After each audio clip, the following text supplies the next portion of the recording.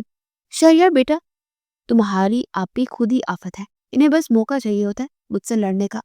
شہریار اسے پرکشش انداز میں فلائنگ کس پاس کرتا روم سے باہر نکلتا چلا گیا۔ آج اسے ڈیرے پر جانا تھا زمین کا فیصلہ کرنے، جو اس سب میں پینڈنگ پر چلا گیا تھا۔ دوسری پارٹی کا زور ہی تھا جو شہریار نے انہیں ٹائم دے دیا تھا، کیونکہ وہ حق کا فیصلہ کرنا چاہتا تھا۔ اس کے جانے کے بعد نشا ارہا کی طرف متوجہ ہوئی۔ کیا بات ہے مجھے بتاؤ، جو اس طرح طوفان ایکسپریس کی طرح چیخ رہی تھی؟ نشا بڑی ہو جاؤ تو، تمہاری شادی ہونے والی ہے، جب دیکھو یہ بچوں والی حرکتیں، کچھ عقل کو ہاتھ مارو لڑکی۔ ارہا نے اسے آڑے ہاتھوں لیا تھا۔ آپ بھی مجھے ڈانٹ رہی ہیں، میں جا رہی ہوں نیچے، بی جان نے بھی مجھے اتنی بری طرح ڈانٹا ہے، اب میں نہیں بات کروں گی آپ سب سے۔ نشا اپنی خفگی ظاہر کرتے ہوئے روم سے جانے لگی تھی کہ دوسری طرف سے آتے آہت سے اس کی زوردار ٹکر ہوئی تھی، وہ جو پہلے ہی شہریار اور ارہا کی وجہ سے بھری بیٹھی تھی۔ آہت کو دیکھ کر تو اس کے دماغ کی بتی جل اٹھی تھی۔ آخر کوئی تو چاہیے تھا نا اپنا غصہ اتارنے کے لیے۔ بنٹو جیسی آنکھیں ہیں، بندر جیسی ناک ہے، پھر بھی دیکھنے کی زحمت نہیں کی آپ نے، بس نشا کو کے پیچھے پڑ گئے ہیں سب۔ نشا یہ کر لو، نشا وہ کر لو، بدی کے بچے کو پھینکتے وقت تو بڑا گھور رہے تھے، اب دیکھو جیسے آنکھیں کرائے پر دیا ہے۔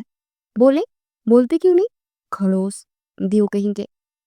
عشا تو جیسے پھٹ پڑی تھی، اس نے کب سے دبایا غصہ بیچارے آہت پر اتارا تھا۔ یہ ہکا بکا سا سامنے منہ کھولے نشا کو دیکھ رہا تھا کہ اب کون سی غلطی کر دی کہ رہا سر پیٹ کر رہ گئی تھی۔ نشا کو کوئی نہیں سمجھا سکتا تھا، پر میں نے کیا کیا ہے؟ کیوں بھوکی ڈائن بن کر مجھ پر برس رہی ہو؟ آہت ہوش میں آتا ارہا کے سامنے اپنا برم قائم رکھنے کو بولا تھا۔ کیا عزت رہ جاتی اس کی ارہا کے سامنے؟ اس کی یہی سوچ کر بنا ڈرے وہ بول اٹھا تھا، بس کرو تم دونوں، کیا چوہے بلی کی طرح لڑ رہے ہو؟ کچھ شرم ورم ہے یا نہیں؟ ارہا اس کی تو میں سے ہی تنگ آ کر تیز آواز میں بولتی دونوں کو چپ کرا گئی تھی۔ نشا اور آہت نے دونوں نے خونخوار نظروں سے ایک دوسرے کو دیکھا۔ میں پہلے آئی تھی آپ سے بات کرنے، انہیں ہر جگہ اپنی ٹانگ اڑانے کی عادت ہے۔ نشا پھر بھی باز نہ آئی، نہ جانے اسے کس بات پر اتنا غصہ تھا۔ او میڈم، اب اتنی بھی کوئی حسن آ رہا نہیں ہے جو میں آپ سے ٹکراتا پھر، میں بس شہریار سے بات کرنے آیا تھا کہ تم کالی بلی کی طرح میرا راستہ کاٹ گئی۔ آہت بھی لڑکا پیارا بنا دو بدو بولا، دونوں میں سے کوئی بھی ہار ماننے کو تیار نہیں تھا کہ رہا نے خاموش نگاہ دونوں پر ڈالی تھی۔ مکمل خاموشی محسوس کرتے آہت اور نشا نے چور نظروں سے ارہا کی طرف دیکھا، جو تیکھی نظروں سے انہیں دیکھنے میں مصروف تھے۔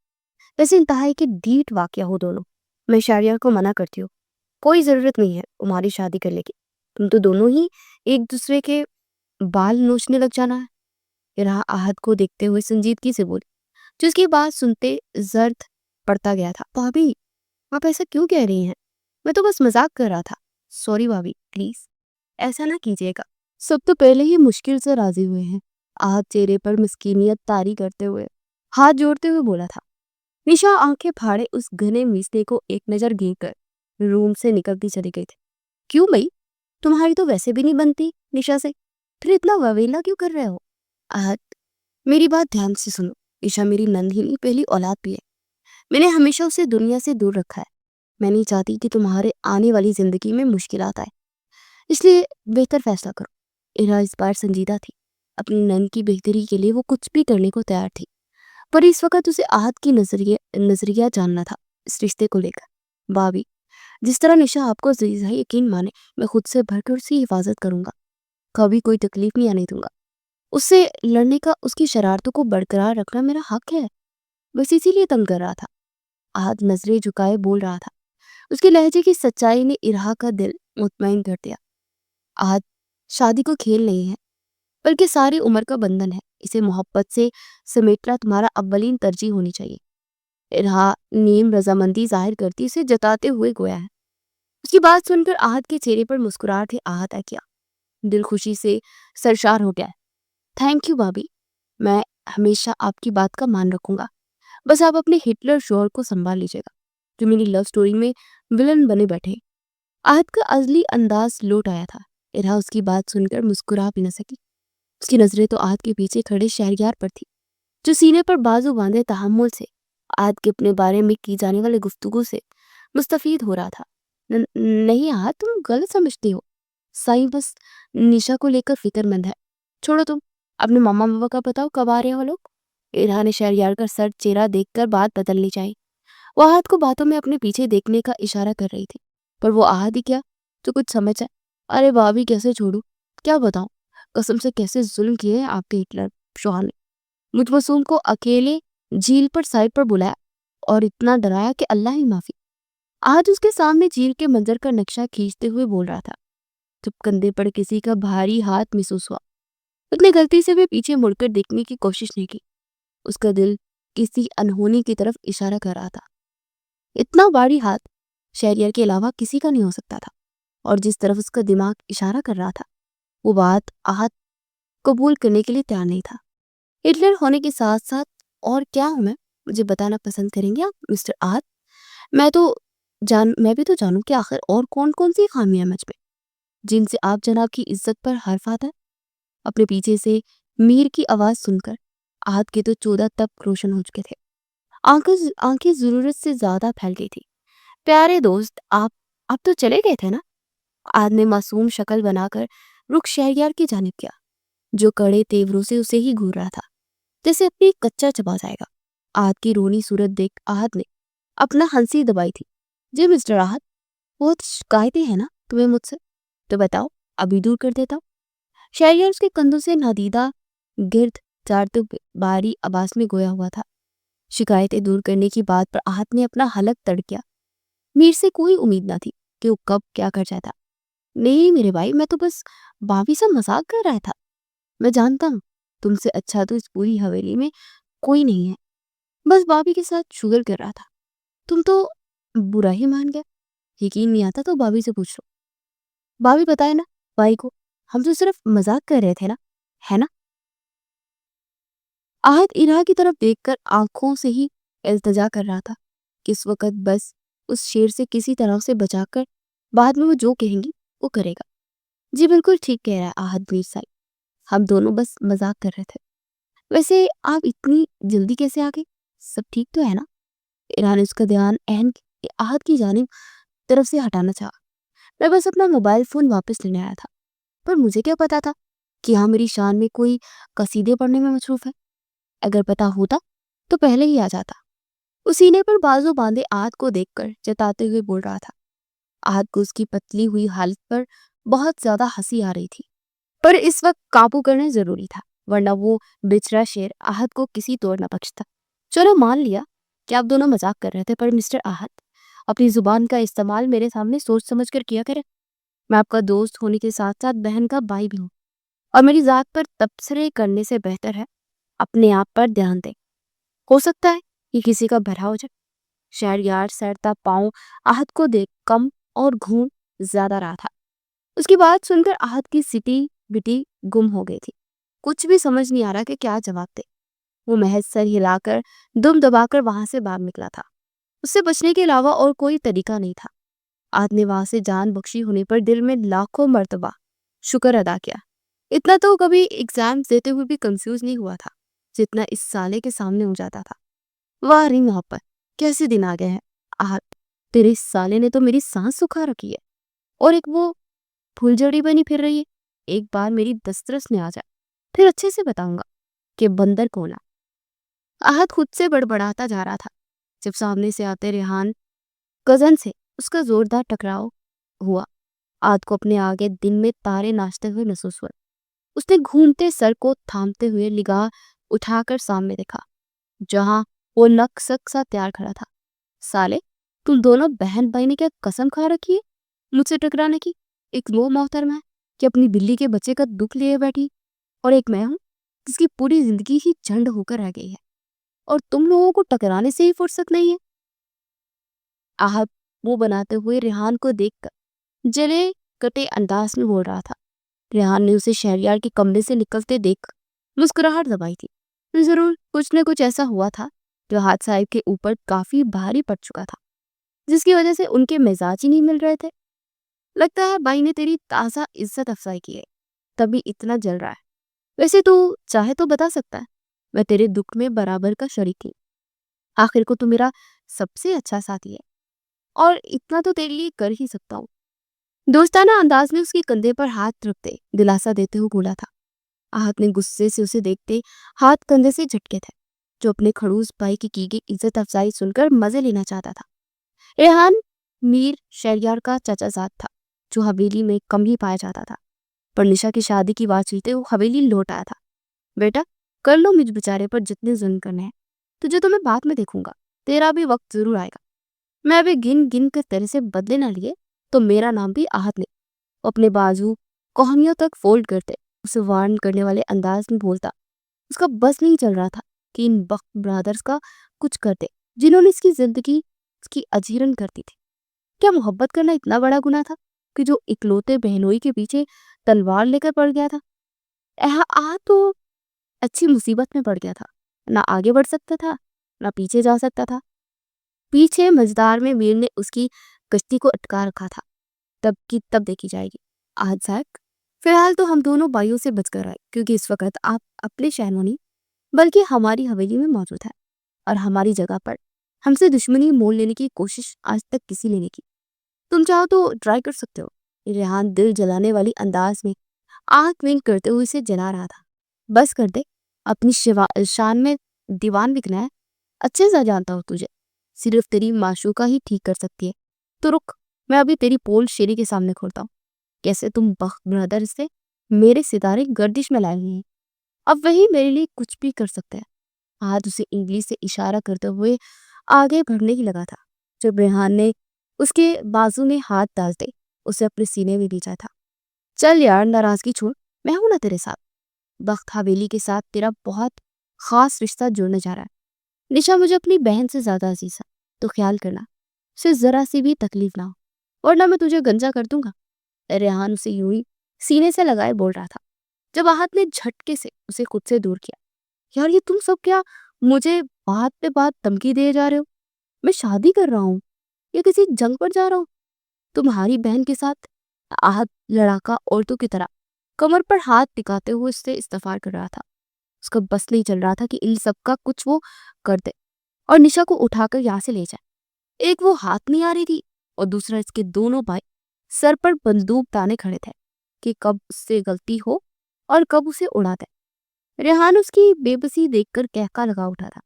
وہ جو پہلے ہمیشہ محبت سے دور رہنے کی قسمیں کھاتا تھا، آج محبت نے اس پر ایسا گھیرا تنگ کیا تھا کہ ہاتھ بل بلا اٹھا تھا۔ محبت کے ہاتھوں مجبور ہوتا وہ سب کچھ برداشت کرنے کو تیار تھا، یہاں تک کہ میر شہریار کی گالیاں تک سننے کے لیے اس نے خود کو اچھے سے تیار کر لیا تھا۔ اب نہ جانے آگے کیا فیصلہ ہونے والا تھا، مگر آہت اپنے دل میں اس بات کا ارادہ کر چکا تھا کہ وہ نشا سے کسی طور رشتہ داری نہیں دے گا، اپنی نئی نویلی دلہن کی طرح زیادہ ناٹک مت دکھا، میں نے بھائی کو بتا دیا۔ انکل آنٹی کے آنے کا تو میں مائنڈ فریش کر کے بائی سے مل کر آتا ہوں۔ ریحان اس کا موڈ صحیح کرتے کی خاطر بس دوئی غصے سے بولا تھا، مقصد صرف اسے ریلیکس کرنا تھا۔ آہت جس مزاج کا بندہ تھا ریحان اچھے سے جانتا تھا، اس کے باوجود نشا کے لیے اس کا صبر و تحمل قابل تعریف تھا۔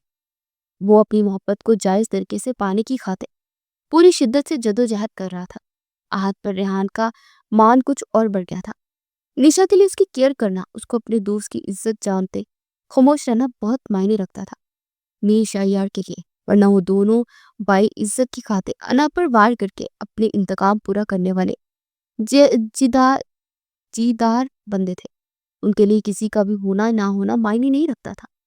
وہ اپنی بستی کے بادشاہ خود تھے، اپنے بنائے ہوئے اصولوں پر زندگی گزارتے وہ دو شہزادے تلخ حالات سے اپنی بہن کو محفوظ رکھنا چاہتے تھے۔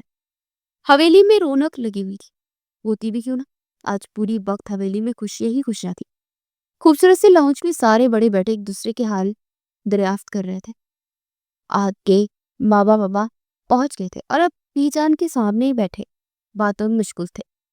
بی جان، باتیں تو ہوتی رہیں گی، انکل آنٹی تھکے ہوئے لگ رہے ہیں، آپ ان کے لیے کھانے کا اہتمام کریں۔ ریحان ایک نظر بی جان کو دیکھتے ہوئے بولا تھا۔ وہ لوگ کافی دیر کے آئے ہوئے تھے، ان کے چہروں پر بھی تھکاوٹ کے آثار نمایاں تھے۔ اسے ریحان نے اپنی رائے پیش کی تھی۔ نہیں بیٹا، اتنا پریشان نہ ہو، ہم ٹھیک ہیں۔ آج ہم آپ لوگوں کے پاس کسی خاص مقصد کے تحت آئے نا، امید ہے کہ آپ لوگ ہمیں خالی ہاتھ نہیں لوٹائیں گے۔ آہت کے بابا نے ایک نظر بی جان اور میر کو دیکھتے امید باندھی تھی۔ جی انکل، آپ میرے بابا کی جگہ ہے، اپنے بیٹے سے کھل کے بات کر سکتے ہیں، میں ہمارا تن گوش ہوں۔ ویر نے نرمی سے انہیں جواب دیا تھا، کیونکہ وی جان انجان نظروں سے اپنے سامنے بیٹھے آہت کے والدین کو دیکھ رہی تھی، کیونکہ ان کے پوتوں نے ابھی تک ان کے کانوں تک یہ خبر نہیں پہنچنے دی تھی کہ وہ کس لیے حویلی تشریف لایا ہے۔ بی جان، جیسا کہ آپ جانتی ہیں، آہت میرا اکلوتا بیٹا ہے، اس کے لیے میرے بہت ارمان ہے اور ہماری دلی خواہش ہے کہ ہم اپنے بیٹے کے چہرے کا پھول کھلتے دیکھیں۔ اپنے آہت کے لیے ہمیں آپ کی پوتی نشا بے حد پسند آئی ہے۔ اگر آپ بڑا پن دکھاتے اس رشتے کو قبول کریں تو ہمارے لیے اعزاز کی بات ہوگی۔ آہت کی والدہ نے بھی بات میں اپنا حصہ ڈالا تھا، وہ بیٹے کی خواہش سے بخوبی واقف تھی، اسی نرمی سے بی جان کو دل کی بات سمجھا رہی تھی۔ آہت نے انہیں فون پر پکچر دکھا دی تھی، تب سے ہی ان کے دل میں نشا کو لے کر ہر ڈر خوف دور ہو چکا تھا۔ وہ تو خود اتنے وقت سے آہت کے پیچھے لگی ہوئی تھی کہ شادی کرے، مگر آہت ہر بار انہیں چکما دینے میں کامیاب ہو جاتا تھا۔ اس بار اس نے خود سے اظہار کرنے پر وہ دونوں فوراً سے حویلی آن پہنچے تھی۔ بی جان کو ان کی بات سنتے حیرت کا شدید جھٹکا لگا تھا۔ وہ جھپے سے ان لوگوں کو دیکھ رہی تھی، جبکہ میر یوں ہی سر جھکائے بیٹھا تھا۔ پر بیٹا، اب جانتے ہیں نا، نشا بہت چھوٹی ہے اور ابھی ہم نے اس کے بارے میں ایسا کچھ بھی نہیں سوچا ہے۔ آہت بھی ہمارا اپنا بچہ ہے، لیکن نشا کے ساتھ ہم کوئی زبردستی نہیں کرنا چاہتے۔ بی جان نے کچھ جھجکتے ہوئے اپنی بات مکمل کی تھی۔ وہ نشا کے معاملے میں جلد بازی سے کام نہیں لینا چاہ رہی تھی۔ نہیں بی جان، ہمیں کوئی اعتراض نہیں ہے، آپ سوچ سمجھ کر جواب دیں۔ نشا، میری خواہش ہے میں اپنے بیٹے کی دلہن بنا کر اسے حویلی سے رخصت کرنا چاہتے ہیں، پلیز انکار مت کریں۔ بی جان، یہ ایک ماں کی التجا ہے آپ سے۔ آج کی ماما ان کی منت سماجت کر رہی تھی۔ انہیں نشا اپنے بیٹے کے لیے ایک پرفیکٹ میچ نظر آ رہی تھی۔ وہ لڑکی معصومیت میں ان کے بیٹے کا دل جیت چکی تھی، تو اس کے علاوہ انہیں اور کیا چاہیے تھا؟ پر بچے، بی جان نے کچھ کہہ کر ٹالنا چاہا تھا جب میر کی بھاری آواز لاؤنج میں گونجی۔ ریحان کی نظریں بھی میر شہریار کے چہرے پر ٹکی ہوئی تھی۔ آنٹی، آپ جانتی ہیں کہ نشا ہم سب کے لیے کتنی اہم ہے۔ آہت کو لے کر بھی ہم کسی بھی طرح کا کوئی شک و شبہ نہیں ہے، بس ہم چاہتے ہیں کہ دونوں ایک دوسرے کے بارے میں اچھے سے جان لیں۔ نشا ابھی ان رشتوں کے تقاضوں سے ناپرد ہے۔ میں نہیں چاہتا کہ وقت سے پہلے اس پر کوئی بھی ذمہ داری پڑے۔ ابھی تو اس نے پڑھائی میں مکمل بھی نہیں ہوئی ہے اس کی، پر آپ لوگوں کی خواہش کو دیکھ کر میں نے یہ فیصلہ کیا ہے کہ ہم آہت اور نشا کا نکاح طے کر دیتے، رخصتی نشا کی پڑھائی کے بعد اٹھ لیں گے۔ میر نے انہیں تحمل سے سمجھاتے اپنی طرف سے رائے پیش کی تھی۔ بی جان خاموش رہ گئی تھی۔ میر کے فیصلے پر سب کے چہروں پر مسکراہٹ چھا گئی تھی۔ دروازے کی اوٹ میں کھڑا آہت تو خوشی سے جھولنے لگا تھا۔ اپنی بات مکمل کر کے میر نے بی جان کی طرف دیکھا تھا، جن کا چہرہ سپاٹ تھا۔ میر ان کی طرف بڑھتا بی جان کے دونوں ہاتھ تھام کر اپنی آنکھوں سے لگا گیا تھا۔ بی جان، مجھ پر یقین رکھیں، میں آپ کی پوتی کے لیے کوئی غلط فیصلہ نہیں کروں گا، اور آپ سے بہتر تو کوئی بھی نہیں نہ جان سکتا۔ میر شہریار نے ان کے ہاتھوں کو لبوں سے لگاتے ہوئے عقیدت سے چولتے اپنی روادار سنائی تھی۔ بی جان سر ہلا کر حامی بھر گئی تھی۔ چاروں طرف مبارکباد کا شور اٹھا تھا۔ ارہا جلدی سے کچن میں مٹھائی کی پلیٹس لے آئی تھی۔ ارہا اور آہت کی ماما نے سب کا منہ میٹھا کرایا۔ سب ایک دوسرے سے گلے مل رہے تھے۔ سب کے چہرے پر مسرت موقع پر کھل اٹھے تھے۔ ایسا پہلی بار ہوا تھا کہ حویلی میں سب اکٹھے موجود تھے، ورنہ ریحان اور شہریار تو اکثر شہر میں ہی پائے جاتے تھے۔ ارہا سب کو مگن دیکھ کر نشا کے روم کی طرف بڑھی تھی۔ ارہا روم میں داخل ہوئی تو نشا کو دیکھ کر اس کی آنکھیں بھر آئی تھی۔ ارہا نے بڑی بہن کی طرح اس کی پیشانی چومتے نشا کو دلاسا دیا۔ وہ جانتی تھی کہ اس وقت وہ شاید کنفیوژن کا شکار ہو رہی ہے، کیونکہ اس کا یہ فرسٹ ایکسپیرینس تھا، اور سوری پر سہاگا یہ کہ وہ آہت کی فیملی کو جانتی رکھا تھا، اس لیے ان سب کے سامنے جانے میں اسے گھبراہٹ سی محسوس ہو رہی تھی۔ اس نے بچپن سے ہی اپنے ماں باپ میں جو اختلافات دیکھے تھے، اس نے نشا کی زندگی میں بہت گہرا سایہ چھوڑا تھا، جس سے وہ چاہ کر بھی خود کو نکال نہیں پاتی تھی اب تک، کیونکہ اس کا اختیار نہ تھا۔ اس نے اب تک اپنے باپ کی بے اعتباری، بے تنائی دیکھی تھی۔ ارہا نشا کو لیے نیچے چلی آئی، جہاں سب خوش گپیوں میں مصروف تھے۔ جی ضرور، اللہ ہمارے دونوں بچوں کے نصیب اچھے کرے۔ اگلا جمعہ کیسا رہے گا نکاح کے لیے؟ بی جان نے ان کے بے حد اصرار پر میر سے اپنے فیصلے کی تائید کی تھی۔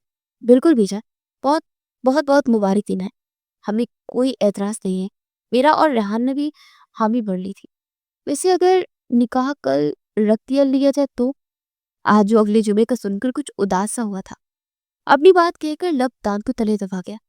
ارہا اچھے سے اسے بتا چکی تھی کہ، اور اس کا خوف بھی، پر میر کو خوشی تھی کہ اس نے اپنی بہن کے لیے بہترین شخص کا انتخاب کیا تھا، جو اس کی خوشی کے لیے اپنا آپ بھی بھول چکا تھا، اور آہت حق سے نشا کے لیے اپنے سچے جذبوں کا اقرار کرتا تھا۔